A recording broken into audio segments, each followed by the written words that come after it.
দিদি ঠিক আছে, রাখছি। হ্যাঁ, একটু রাখছি।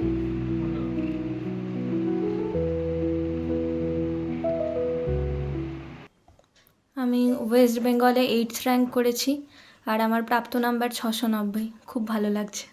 কীভাবে পড়াশোনাটা? পড়াশোনার ওরকম কোনো বাঁধা ধরা শিডিউলড নিয়ম ছিল না। আমি যখনই সময় পেতাম পড়াশোনা করতাম, আর পড়াশোনার মাঝে মাঝে গান বাজনা। আর কোন কোন সাবজেক্টের ওপর তোমার পড়তে, যেটা নিয়ে পড়তে ভালো লাগতো, কোন কোন সাবজেক্ট?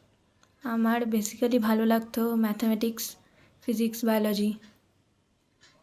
যদি একটু স্কুল লাইফটার কথা বলো, যে কীভাবে স্টাডি করেছো, কতক্ষণ ধরে পড়তে হয়েছে, আর বাড়িতে কার কার কাছ থেকে হেল্প পেয়েছো সেগুলো যদি। বাড়িতে বাবা মা উভয়ের কাছ থেকেই। আমার মানে ছোটোবেলা থেকে আমি প্রাইমারি লেভেলে যতদিন ছিলাম, আমার বাবা আমাকে কোনো দিন দেখেননি, আমার মাই আমাকে সবসময় সময় দিতেন। আর তারপরে বাবা বাবা আমার জন্য, আমি মাধ্যমিকের আগে যতক্ষণ রাত্রে জেগেছি বাবা আমার জন্য জেগেছে। মানে বাবার ঘুম আসলেও বাবা ঘুমায়নি।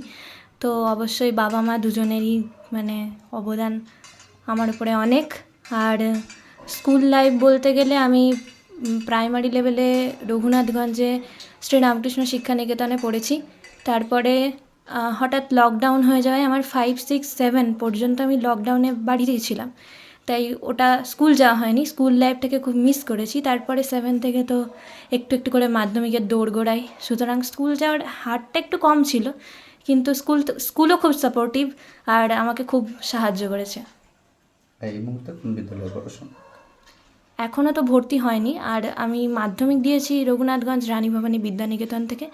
পরবর্তীকালে সরকারি স্কুলে ভর্তি হওয়ার ইচ্ছে রয়েছে। কী করতে চাচ্ছো? আমি সায়েন্স নিয়ে পড়াশোনা করব ভেবেছি, আর নিট এক্সামের জন্য নিজেকে প্রিপেয়ার করব। আর এই পড়াশোনার মাঝে কী করো?